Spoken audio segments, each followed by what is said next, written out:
नमस्कार विद्यार्थी मित्रांनो, मेकॅनिकल मटेरियल या यूट्यूब चॅनलमध्ये आपल्या सगळ्यांचं स्वागत आहे. आजच्या या व्हिडिओमध्ये आपण इंडस्ट्रियल इंजिनिअरिंग या विषयाचे 2017ला जे काही क्वेश्चन आले होते त्या क्वेश्चनचं अनालिसिस आपण इथं बघणार आहे. ही एक नवीन सिरीज आपण इथं चालू केली आहे. पाठीमागच्या सिरीजमध्ये आपण प्रत्येक विषयाचा जो काही सिलेबस आहे, सिलेबसचं डिस्कशन किंवा त्याचं अनालिसिस, त्या प्रत्येक टॉपिकवरती किती मार्कचे क्वेश्चन्स आले होते आणि कोणत्या इयरला त्या पॉइंटवरती किंवा त्या टॉपिकवरती क्वेश्चन आले होते याचा अनालिसिस आपण त्या ठिकाणी केलं.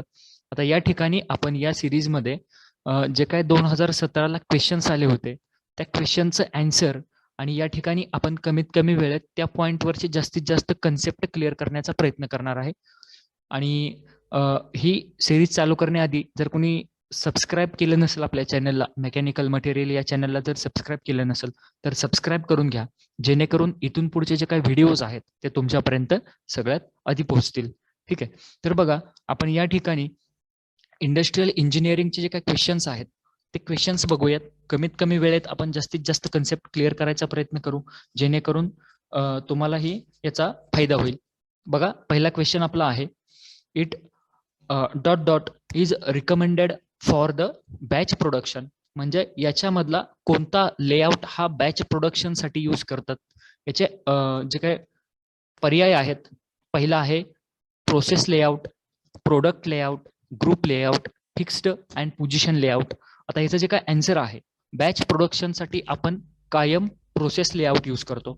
आता तसंच याच्यावरती अजून कोणते क्वेश्चन्स विचारले जाऊ शकतात, तर प्रोडक्ट लेआउट आपण कशासाठी यूज करतोय किंवा मास प्रोडक्शनसाठी आपण कोणता लेआउट यूज करतोय. तसंच ग्रुप लेआउटसाठी किंवा फिक्स्ड पोझिशन लेआउटसाठी हा क्वेश्चन विचारला जाऊ शकतो. आता हा जो काही प्रोडक्ट लेआउट आहे तो मास प्रोडक्शनसाठी आपण यूज करतो. हा जो काही ग्रुप लेआउट आहे तो आपण ब्रिज कन्स्ट्रक्शनसाठी किंवा त्याच्यानंतर फिक्स्ड पोझिशन लेआउट आहे तो आपण शिप मॅन्युफॅक्चरिंगसाठी यूज करतो. ठीक आहे.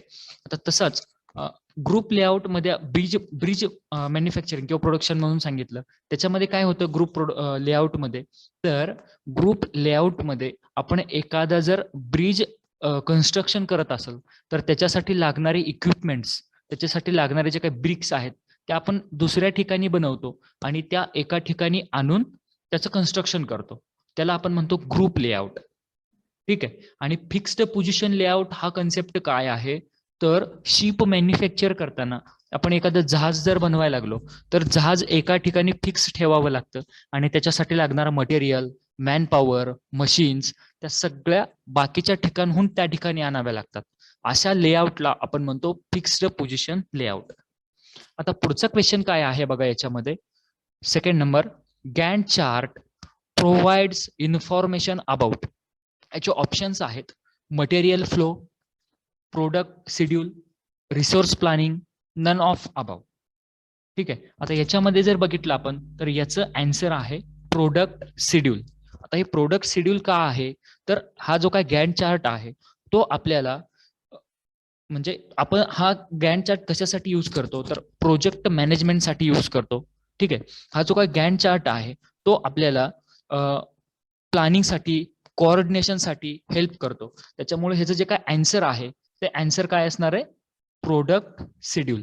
आणि याच्यामध्ये अजून याच्यावरती क्वेश्चन्स विचारले जाऊ शकतात की गॅन्ट चार्टलाच आपण हॉरिझॉन्टल बार चार्ट असंही म्हणतो, किंवा हा जो काय चार्ट आहे तो 1917 साली डेव्हलप झाला आणि हेनरी यल गॅन्ट यांनी डेव्हलप केला. ठीक आहे, म्हणून त्याला आपण गॅन्ट चार्ट म्हणतो. आता पुढचा जर क्वेश्चन आपण बघितला, during limit gauging for acceptance of product, याचे ऑप्शन्स आहेत no go plug gauge should not enter the product, no go ring gauge should not pass over solid, both and none of above.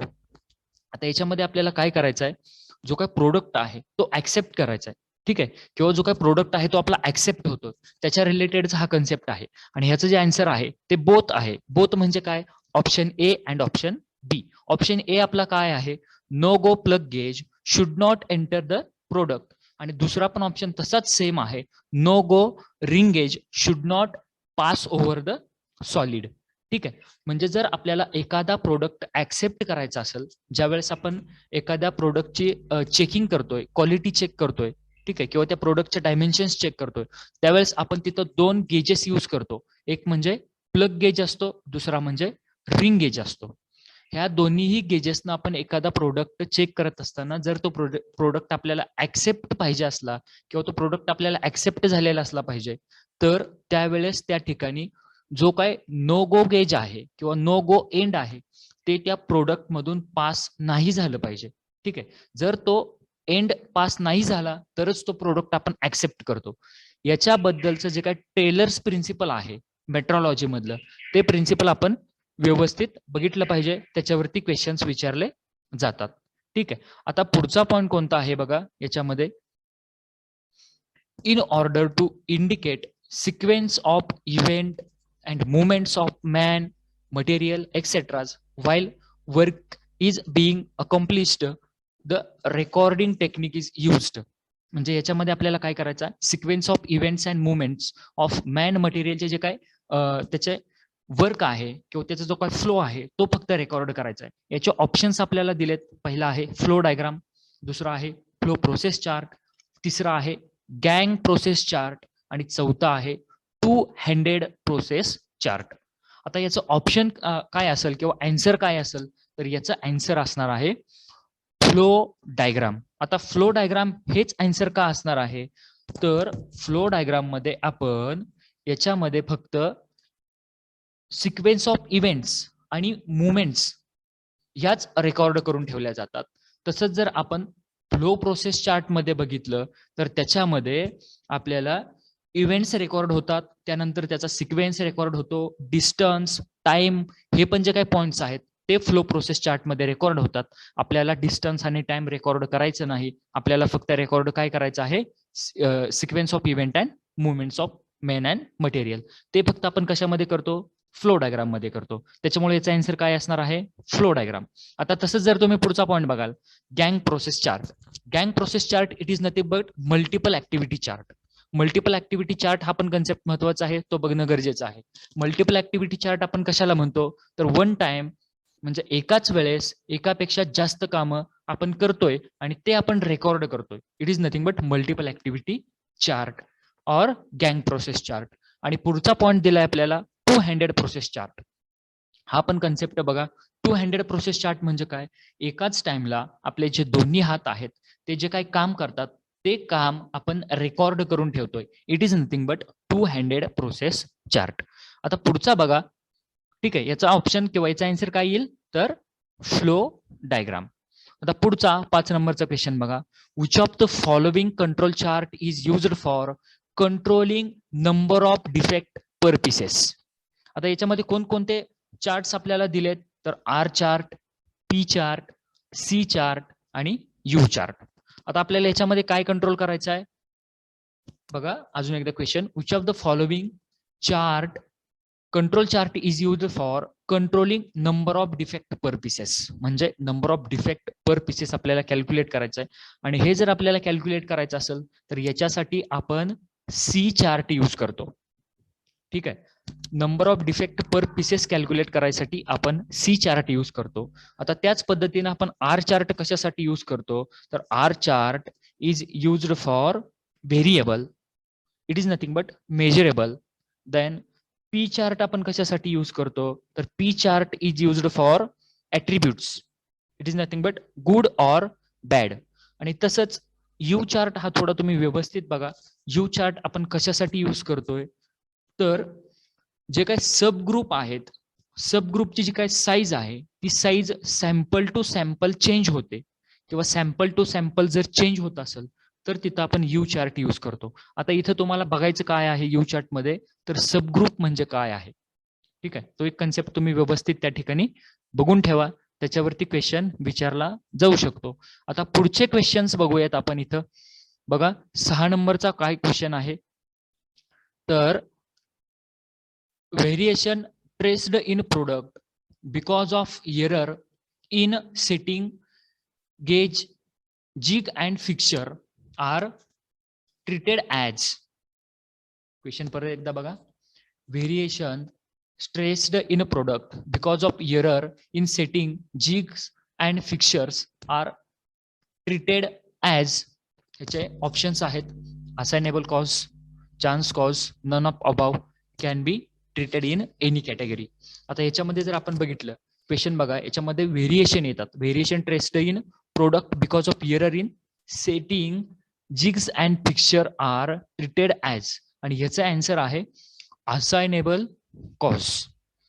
आता assignable cause आणि त्याच्यानंतर दुसरा आहे तो म्हणजे chance cause. आता असाइनेबल कॉज हा जो काय आहे तो आपण इझिली ट्रेस करू शकतो. ठीक आहे. It is possible to control under best condition of production.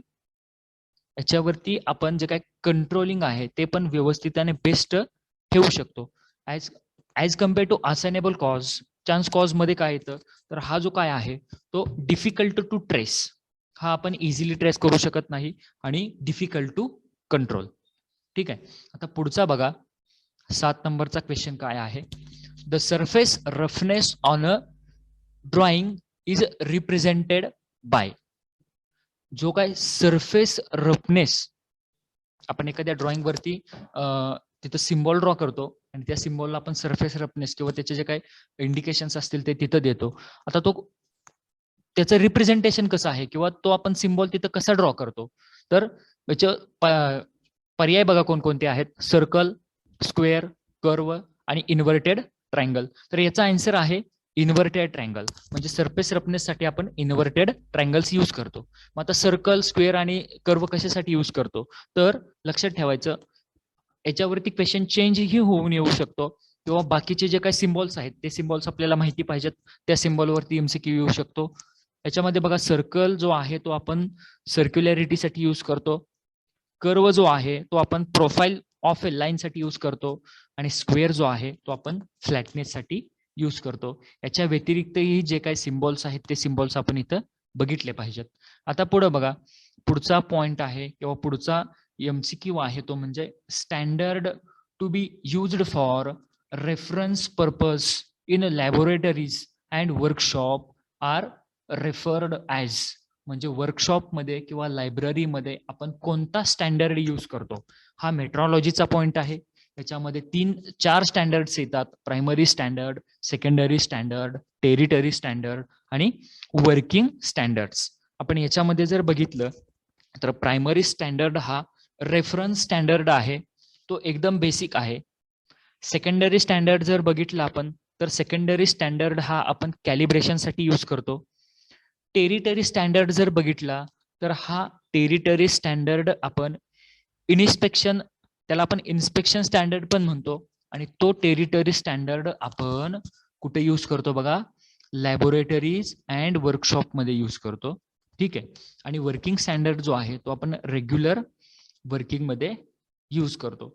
म्हणजे याचा आन्सर काय होतोय तर टेरिटरी स्टँडर्ड. म्हणजे टेरिटरी स्टँडर्ड जो आहे तो आपण लॅबोरेटरी आणि वर्कशॉप मध्ये यूज करतो. आता हे कशाच्या रिलेटेड आहे तर हे इतर जे काही इक्विपमेंट्स आहेत, मेजरिंग इन्स्ट्रुमेंट्स, त्याच्या रिलेटेडचा हा पॉइंट आहे. मेट्रोलॉजी मध्ये बघा याचा जो काही कन्सेप्ट आहे तो तिथं कन्सेप्ट क्लिअर होऊन जाईल. आता पुढचा एमसीक्यू जो आहे 9 नंबरचा, the primary function of a dot dot is to produce a record of an existing set of conditions so that the job of seeing what is actually taking place is made as simple as possible.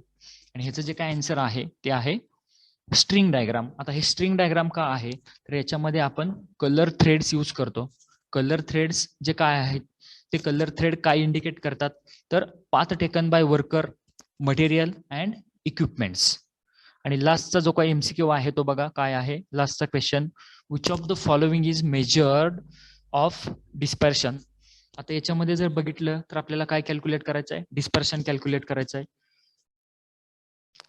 यालाच आपण काय म्हणतो स्टॅटिकल dispersion. आणि याच्यामध्ये या dispersion मध्ये आपण कोणकोणत्या क्वांटिटीज कॅल्क्युलेट करू शकतो तर बघा याच्यामध्ये आपण व्हेरियन्स कॅल्क्युलेट करू शकतो, स्टँडर्ड डेव्हिएशन कॅल्क्युलेट करू शकतो आणि रेंज कॅल्क्युलेट करू शकतो. ठीक आहे. मेजर ऑफ डिस्पर्शन, या डिस्पर्शनला आपण काय म्हणतोय तर याला आपण स्टॅटिकल डिस्पर्शन पण म्हणतो. याच्यामध्ये आपण व्हेरियन्स कॅल्क्युलेट करू शकतो, दुसरं म्हणजे स्टँडर्ड डेव्हिएशन कॅल्क्युलेट करू शकतो आणि तिसरा म्हणजे रेंज कॅल्क्युलेट करू शकतो.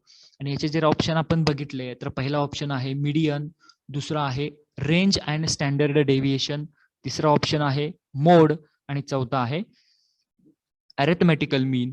याच्यामध्ये जर आपण बघितलं तर याचं आन्सर येते रेंज अँड स्टँडर्ड डेव्हिएशन. आता हा जो काय स्टॅटिकल डिस्पर्शन आहे त्यालाच आपण व्हेरिएबिलिटी स्कॅटर किंवा स्प्रेड असं पण म्हणतो. ठीक आहे. तर हे सगळे जे काही क्वेश्चन्स आहेत 10 ते इंडस्ट्रियल इंजिनिअरिंगचे आहेत. याच पद्धतीनं पुढच्या बाकीच्या सब्जेक्टचे पण आपण जे काही क्वेश्चन्स आहेत ते कव्हर करायचा प्रयत्न करू. व्हिडिओ आवडला तर नक्की लाईक करा. थँक्यू.